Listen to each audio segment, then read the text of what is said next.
Hey guys, it's Emma and I'm back today for you with another video. I want to apologize by the lighting, okay? It is currently raining and overcast and dreary outside. So I'm using any lights that I can and they've kind of got a yellowish tone. This is going to be my wrap up for December of 2022. Last month, was not a very good reading month for me. I found quite a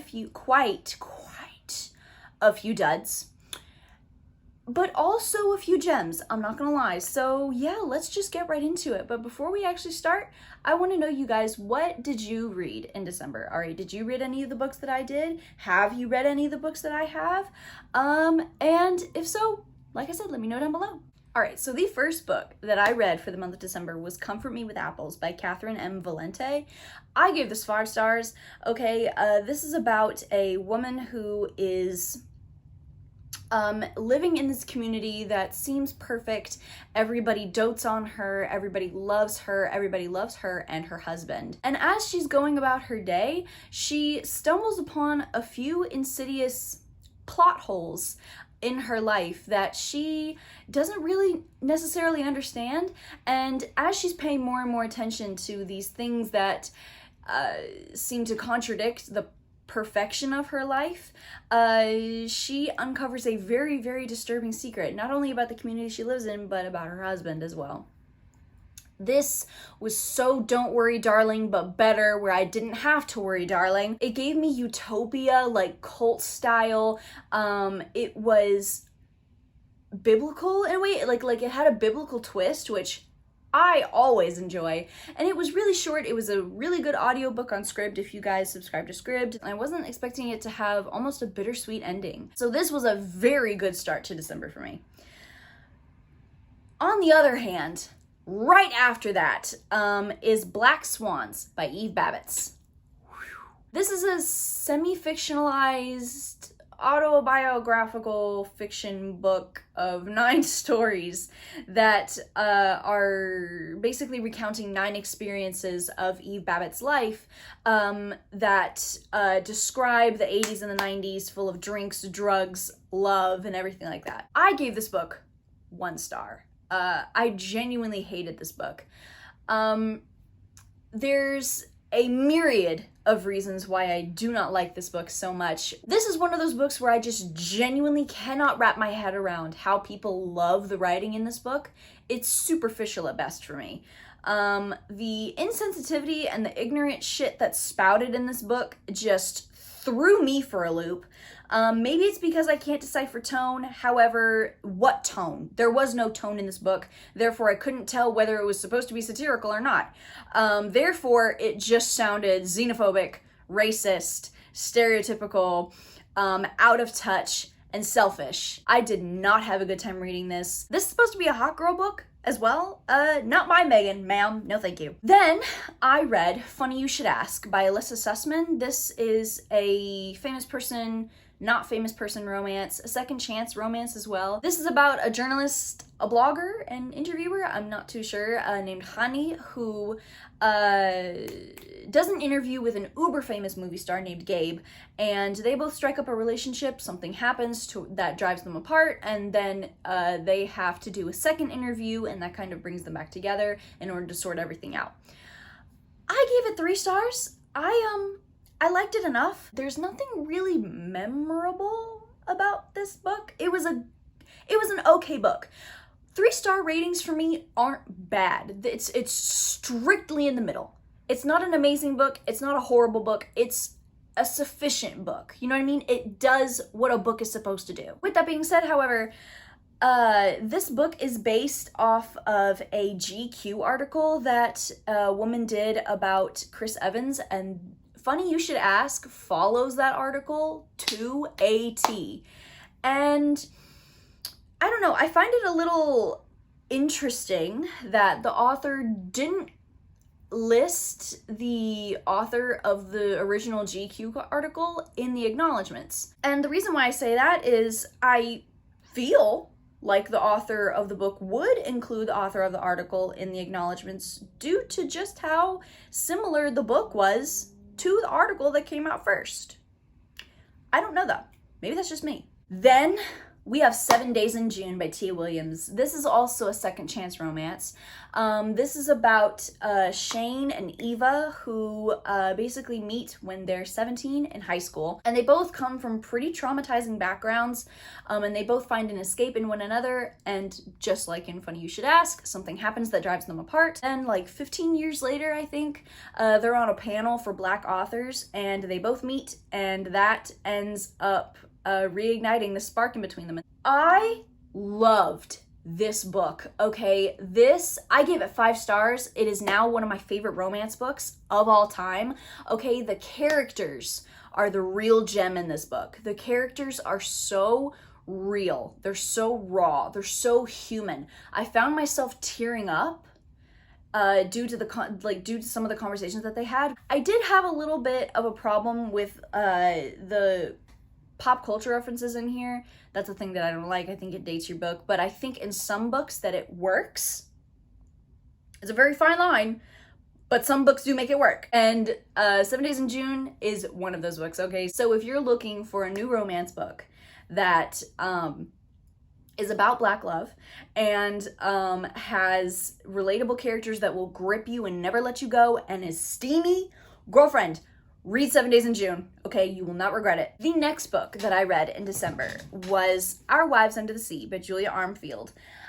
This is about a woman named Miri, whose wife is a marine biologist, and she goes down with 2 other people in this submarine below the ocean in order to, like, study the ocean floor's topography or something like that. And the trip is supposed to be for 3 weeks. They end up staying down there for 6 months. And everybody's extremely worried. Nobody knows what's going on. They can't get in contact with the submarine until it surfaces one day.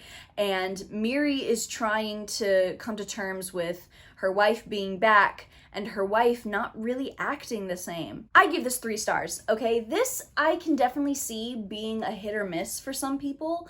It deals with cosmic horror.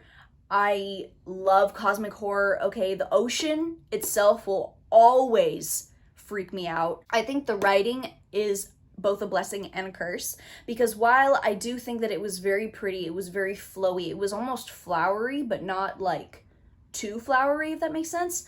It also had the tendency to almost unravel itself. And when it would be just at the point of losing me, it would ravel itself back. And while, you know, it didn't lose me, it was a little irritating to be led on these tangents and then be led slowly back to the main point. You know what I mean? The 2 words that I would describe this book are sapphic yearning. That is what I would use to describe this book fully. The next 2 books that I read in December were DNFs. The first one that I DNF'd was I Love You, But I've Chosen Darkness by Vaye Watkins.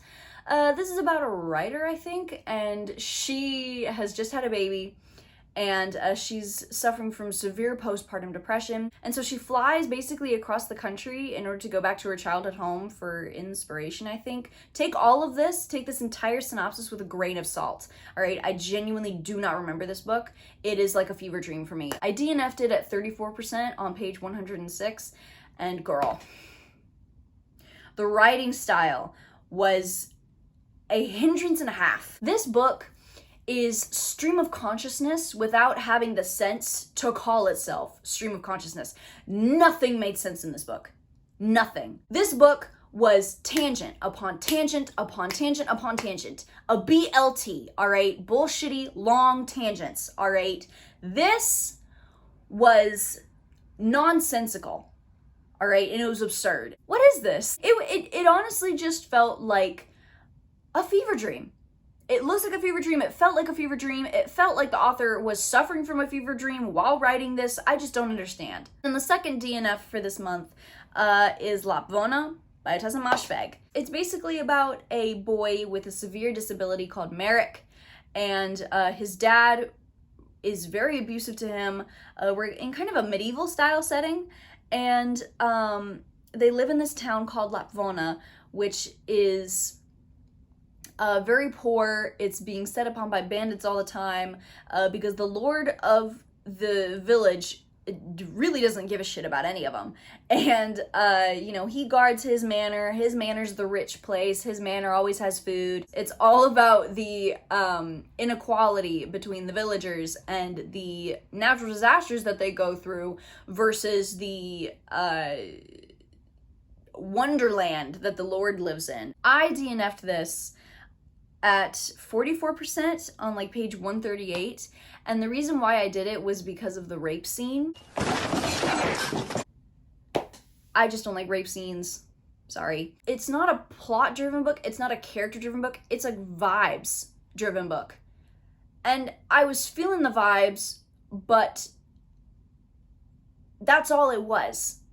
There was nothing behind it. There was no substance behind the vibes. I was gaining the message that, you know, no matter what setting we're in, there will always be greedy people. There will always be people that take advantage of other people. But just the way it was handled, in my opinion, was very flimsy. It wasn't really handled at all. It was just kind of like, what's the most extreme and grotesque thing that I can do in this setting to make these people seem like they're in the dregs? And it's like,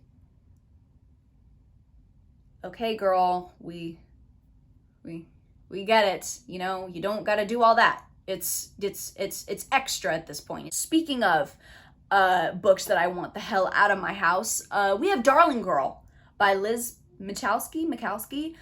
This is basically a Peter Pan retelling that follows Wendy's granddaughter, Holly Darling, and she's got like this really successful skincare line, and she's got a beautiful son named Jack. But she's got a secret because she also has a secret daughter. And this secret daughter is also comatose. And one day the nurses that live with the comatose daughter call Holly and are like, hey, your daughter's missing. And so Holly's like, oh my gosh, well, what do I do? So it's all about Holly trying to find her daughter because she thinks that her daughter has been abducted by Peter Pan. This book is not only 1 star, is not only one of the most infuriating books that I've ever read, that I've ever laid my eyes upon in my life, but it is also one of the worst cases. And when I say worst, I mean gutter of the gutter worst instances of tell and not show. All right, because Holly, horrid, hellish Holly, that we follow throughout this book is literally not the main character. You would think she would be just out of her mind trying to find her daughter. No, she hires other people to do the looking for her. She hires a PI that does all the looking for her again. Other people save the day. Other people not only look for her daughter, other people also discover and go through climactic points. Other people save the day. At the end of the book, other people are responsible for the culmination of the climactic events and also are responsible for not only what happens to Peter Pan, but what also happens to her children. Holly is a side character, all right? This book was boring. There was nothing to keep me reading. There was nothing to keep any reader reading, all right? The only thing that Holly does to serve the book is to move locations. This whole thing with Holly being a horrible character is, in my opinion, trumped by the fact that she's just a horrible person in general. All right, there's a reason why her secret daughter is secret. Okay, her daughter's in a coma. Her daughter has magical blood, which is explained in the book. And Jack went through a horrible accident. Holly uses her daughter's magical blood as a monthly injection for her son's health. So basically at the end of every month, the injection wears off, and so she needs to siphon more blood from her other child, like a magical gas pump, in order to keep her other child healthy. Following suit, then we have Long Live the Pumpkin Queen by Shea Ernshaw. This is the sequel to The Nightmare Before Christmas that follows Sally as the Pumpkin Queen, but she doesn't know whether or not she wants to be the queen because the responsibilities of being queen are just a lot.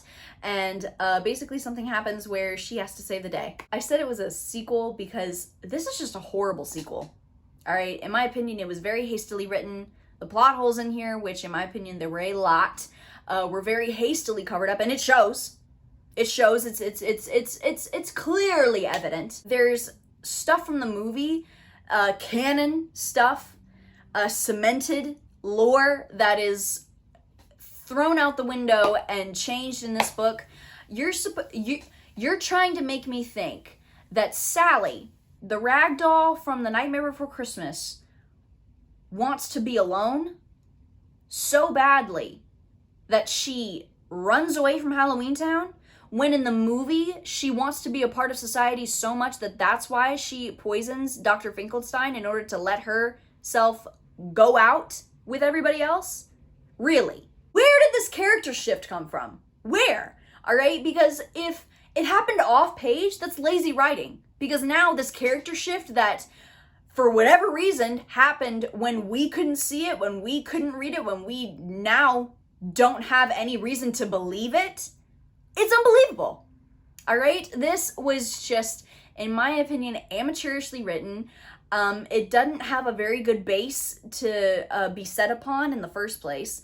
It shakes up canon that is already cemented and stabilized with a generation of people who grew up with this movie. In my opinion, this just really missed the mark. The mark was right here. This book was going right towards it, and then bam, massive detour. All right, baby doll, we were driving on the road, and now we're in the ditch.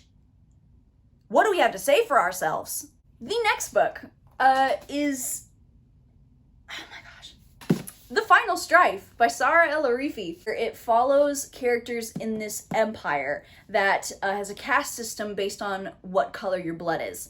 The Embers are the red-blooded people. They have the most power. They are the leaders of the empire, and they are the oppressors of the Dusters and the Ghostings. The Dusters bleed blue blood. They are like the workers, they're the working class, and then the Ghostings are the lowest rung on the caste system. And it's basically all about the beginnings of this plot to overthrow not only the Embers, but the entire empire, get rid of it, and rebuild it. This was phenomenal. All right, I gave this 5 stars. The world building is spectacular. All right, the hierarchy, the politics, the intricacies that the author wove into this book are absolutely stunning. All right, I was enthralled in this world. I wanted to know what the hell was going on. I wanted to know about the competition that they were going into. There's an addiction journey in here that I thought was incredibly well done, going through withdrawals and then relapses. The sequel, called The War Drum. First, I need it in my hands right now. 2, The War Drum. That is a kick-ass name if I've ever heard one. Here we go back into the territory of mediocrity. Next, we have When She Returned by Lucinda Berry. This is about a woman named Kate who went missing for 12 years, and then all of a sudden she comes back. She reemerges from the woods 12 years later with a baby on her arm. And it's all about her coming back into society and basically how her family receives her, and then all the secrets that come out with the FBI and them all trying to figure out what happened to her. I gave this book 2 stars. This book is literally just about people airing out their dirty laundry. All people did in here was act incompetent with the proceedings of this investigation and spill each other's secrets. And the secrets were messy, and not in a good way. The FBI proceedings in here were so incompetent. It was incompetence to the point of ridiculousness. What do you mean you suspected a cult kidnapping this woman and you didn't investigate the cult? The ending for this book was awful, because this book ends up turning Kate, the woman who was kidnapped and brainwashed by a cult and abused by a cult and its leader for 12 years, turns out to be a villain at the end, and that just felt like distasteful territory to take this into. The second that she has Stockholm Syndrome, she's turned into the villain. And no. What are we doing using this as shock value? What are we doing using this as a plot device? The last book that I read for the month of December is honestly one of the biggest disappointments for me of the entire year. and that is Fire and Blood by George R.R. Martin. I originally wanted to read this book because I wanted to watch House of the Dragon, and I thought, okay, well, why don't I read it? The treatment of women in here is just astounding. He cannot let his female characters catch a break. Now, while I understand the argument of, you know, it's the author's world, he can do whatever he wants with the characters. Yes, but my counter argument to that is that he is the author, he can also not do whatever he wants to these characters, particularly women. Particularly these main women, who are the main characters, who don't get any other death besides brutal, barbaric, horrifying, or just straight up sad deaths, all right? There's a death from old age in here. Old age. A death that I assume in a medieval style setting would be a pretty sought after death. Dying in your bed, in your sleep, I would assume would be pretty damn good to die of in this type of setting, all right? But no, the way it reads, you would think that it was the most pathetic, sad thing, disgraceful thing to have ever graced your memory, to have ever graced your optic nerve. One of my favorite characters in here, her character was completely dashed because in my opinion, George R.R. Martin painted himself into a corner with Rhaenyra's character, and he was like, oh shit, you know, I made her follow all the rules of the world, and now that, you know, I have to give her a demise because I have to, now I'm gonna break the rules of my own world and have that happen, and then I'm gonna turn her into this stereotypical paranoid ruler that arrests everybody for no reason. What? How does that make sense? And then the writing at points in here was just uncomfortable to read, all right? Why are you describing sex like that, dude? And with a violent tone, no less? What is this? One last tiny little thing about the writing. He has a tendency to call baby boys, like infant boys, lusty in here because they drink more milk from their wet nurses than average babies. Stop. Stop it. Get some help. It's fucking weird for you to call an infant lusty. Stop sexualizing children. 2 stars. Every time I think about it, I get angry. So you guys, those were all the books that I read in December. I hope that you enjoyed. I hope that we can all have a good year. I'm ready to just do away with 2022, okay? Because that bitch, whoo! Girlfriend, let's just say I'm ready to kick her out the door, okay? So, you guys, I hope that you enjoyed. I hope that you will continue to look out for more videos on my channel because I've got a few exciting ones that I'm really excited to show to you guys. And I hope that y'all are staying safe, that y'all have a good New Year's, and that y'all have a good rest of your day.